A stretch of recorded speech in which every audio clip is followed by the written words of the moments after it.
ahora que mencionas el tema del coche, ¿cómo ven los estadounidenses la inversión pública en infraestructura ferroviaria? ¿Se acepta o son más de prefiero mi coche o para largas distancias prefiero el avión?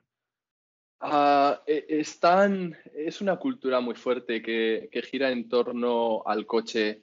Eh, yo creo que en general depende un poco con quién hables, e incluso hasta del signo político que tengan, pero eh, creo que no está del todo bien visto un poco la inversión en estructuras ferroviarias, en una infraestructura ferroviaria, porque no es muy tangible para ellos. Al final van a trabajar en coche todos los días y no creo que les repercuta un poco en su día a día. Y otro tema candente en la actualidad ferroviaria de Los Ángeles es la línea de alta velocidad, ¿no? Sí, sí. ¿Cómo está actualmente el proyecto? ¿Qué nos puedes decir? Pues mira, de hecho, nuestra empresa trabaja en ese proyecto de alta velocidad. Yo no participo en ese proyecto, pero bueno, es un proyecto muy ambicioso de California. Para que os hagáis a la idea, California es la quinta economía del mundo. Tiene una población de 40 millones y la Bahía de San Francisco tiene unos 8 millones y Los Ángeles unos 13 millones de habitantes.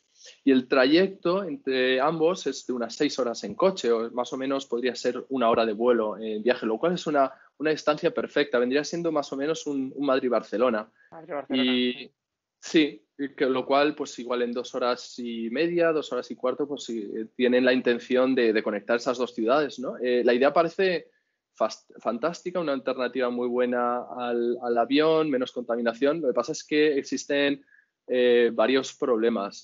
Uno de ellos es que el proyecto pues está dramáticamente retrasado varios años porque debería haber trenes circulando ya en 2020 y no los hay. El presupuesto inicial me parece que eran de 33 mil millones de dólares, lo que llaman ellos 33 billones en 2008 y ahora creo que estamos ya por 105 mil millones de dólares. Han pasado de 33 a 105, Y siendo muchos el teléfonos, ¿no? Sí, Han tenido que poner pero, ahí muchos teléfonos ahí en los... sí. Pero ¿esto es debido a una mala estimación inicial o porque realmente no se tiene constancia de los costes que conlleva una obra de estas dimensiones? Bueno, pues son varios factores un poco los que afectan un poco el incremento del presupuesto. Tiene desafíos a nivel geológico que requieren de la construcción de túneles cuando vienes de Bakersfield hasta Los Ángeles. Muchos de ellos tienen que ir a través de zonas sísmicas que están activas. Y luego el valor del suelo en California pues es muy caro, muy caro. Entonces, el coste por kilómetro de alta velocidad en California más o menos está estimado a unos 56 millones de dólares por kilómetro, me parece. Y creo que, por ejemplo, en España estamos en unos 25 millones de dólares de media. Más o menos puede subir hasta algunos tramos que son un poco más difíciles, hasta 40 en algunos tramos, pero vamos, en China me parece que andan por los 19 millones de dólares por kilómetro. Y luego Cabo. hay zonas que son Sí, más baratas, quizás llegan a los 11 millones en la zona del valle, que es un poco más plano, pero sí, es un desafío bastante grande. ¿Y luego la explotación es privada o también es pública? Porque esas inversiones al final normalmente buscan dinero privado y luego no sé quién lo explota. Me parece que lo quieren hacer con fondos públicos y explotarlo a nivel público. quería hacer el comentario antes que, claro, que esto igual mucha gente no es consciente, pero en este tipo de proyectos se habla, ¡buah!, el coste de la construcción, el coste de los trenes, el coste de la electrificación, pero muchas veces el mayor coste que existe en estos proyectos es el coste de la expropiación de los terrenos para poder construir. Exactamente. Sí, Y ahí viene exactamente. exactamente lo que estabas diciendo, Gerardo, de que es que la tierra en California es muy cara, con lo cual si tienes que expropiar para construir, eso te aumenta muchísimo Uh -huh. el coste de la obra, claro. Claro, exactamente. Incluso hasta la propia inflación, que ha disparado un poco el billete. Me parece que eh, inicialmente se anunciaba en 2008 pues, que el billete iba a costar $50, que era muy atractivo, ¿no? En comparación con el avión. Y ahora ya a día de hoy estamos en $86 el billete y con la inflación estos últimos 2 años estaría en 105. Y sí, es un tema muy candente porque incluso, claro, toda la zona donde atraviesa este ferrocarril es el Valle de San Joaquín, que es una zona muy de muchos agricultores, digamos que viene siendo la huerta de no solo de California, sino de Estados Unidos. Y claro, los agricultores que por donde va a pasar el ferrocarril dicen, yo es que no quiero un ferrocarril, yo lo que quiero es que me traiga, el gobierno me traiga agua para que pueda regar mis árboles, ¿no? Pero esas Entonces, tierras no las ha comprado Bill Gates. seguramente, sí. Cuando vas por Highway 5, sí que es un tema muy candente porque ves muchas pancartas de agricultores que no quieren tener ferrocarril. A mí una de las cosas personalmente que me sorprende, no sé muy bien por qué motivo han empezado este ferrocarril desde el medio, digamos desde Bakersfield hacia el norte, el segmento central va a conectar dos ciudades que realmente no son grandes, igual tienen 800.000 habitantes y tal, pero no entiendo mucho de operativa de ferrocarriles, pero no creo que mucha gente vaya a coger el ferrocarril en esos tramos. Mientras que si igual hubieran empezado en una zona desde San Francisco o desde Los Ángeles, quizás pues ya podrían empezar a explotarlo. La gente puede vivir un poco más lejos y coger el tren para ir a trabajar. Pero bueno, no sé, desconozco un poco los motivos por los que han empezado desde la zona central, no sé. Entonces, los trabajos, por lo que cuentas, de construcción ya han empezado. ¿Y Uh-huh. qué plazos se gestionan en el proyecto? Porque has dicho, debería haber trenes corriendo desde 2020, no los hay, pero parece Uh-huh. ser que ya que desde algunas ciudades sí que hay vía construida. ¿Qué plazos se está gestionando para la ejecución del proyecto y para la puesta en marcha de la línea realmente? O sea, del Pues, trayecto completo.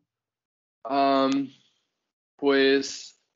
creo que el primer segmento, que es este segmento que hablo de unos 275 kilómetros que van desde el centro hasta el norte, hasta Merced, donde los viajeros podrían coger Amtrak y luego ir a San Francisco, Sacramento,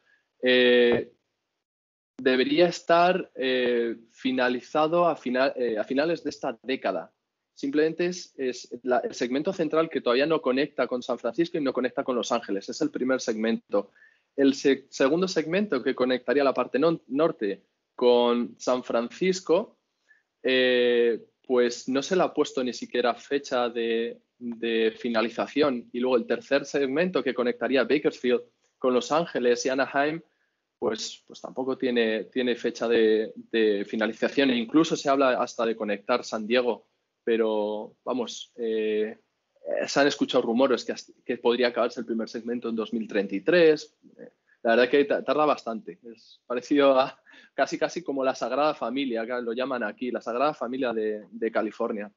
Es curioso porque yo siempre tengo la imagen en mi mente de las típicas películas del oeste americano, donde siempre aparece un tren y los vaqueros y los indios corriendo, pero siempre había un tren. Sí. Entonces, no sé por qué si antiguamente había tanta tradición del ferrocarril en Estados Unidos y ahora a día de hoy parece que les cuesta construir nuevas líneas. No sé si hay mucha diferencia entre alta velocidad y mercancías. A lo mejor las mercancías sí que siguen en auge. Sí, yo creo que son diferentes en cuanto a mercancías. La verdad que en ese sentido yo creo que están por delante de Europa. Pero sí, desde luego, yo creo que la construcción de vía de mercancías es bastante más sencilla que alta velocidad. Para construir alta velocidad se miran un poco miran un poco lo que se hace desde Europa, que es un poco, yo creo, lo que toman como modelo a día de hoy.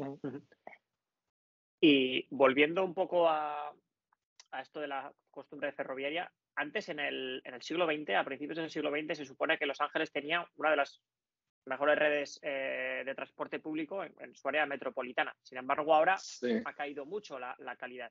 ¿A qué es debido eso? ¿A una reducción de inversión o una expansión de la ciudad tan grande que ya la red que tenías antes pues te sigue sirviendo para lo que era la ciudad, pero debido a la expansión ya no cubre? Sí, pues es un tema muy, muy interesante, muy curioso, porque sorprendentemente Los Ángeles llegó a ser una de las ciudades, si no la ciudad del mundo, con mejor sistema de transporte público y con una red de tranvías muy, muy sólida. Contaba más o menos con unos 1.600 kilómetros de vías, lo cual, para hacerse a la idea, es más del doble de todo el sistema ferroviario del sur de California operando a día de hoy. Y a finales del siglo XIX, a principios del XX, hubo un inversor inmobiliario que quería, básicamente lo que quería es que los angelinos pudieran comprar propiedad en las afueras de Los Ángeles, en los suburbios, y creó una compañía que se llamaba Pacific Electric y desarrolló una red de tranvías enorme que conectaban pues, múltiples ciudades, etc. Y esta red de transportes, pues poco a poco se fue desapareciendo y tenía una especie como de commute train, lo que viene siendo cercanías, y un poco también de tren ligero o metro convencional.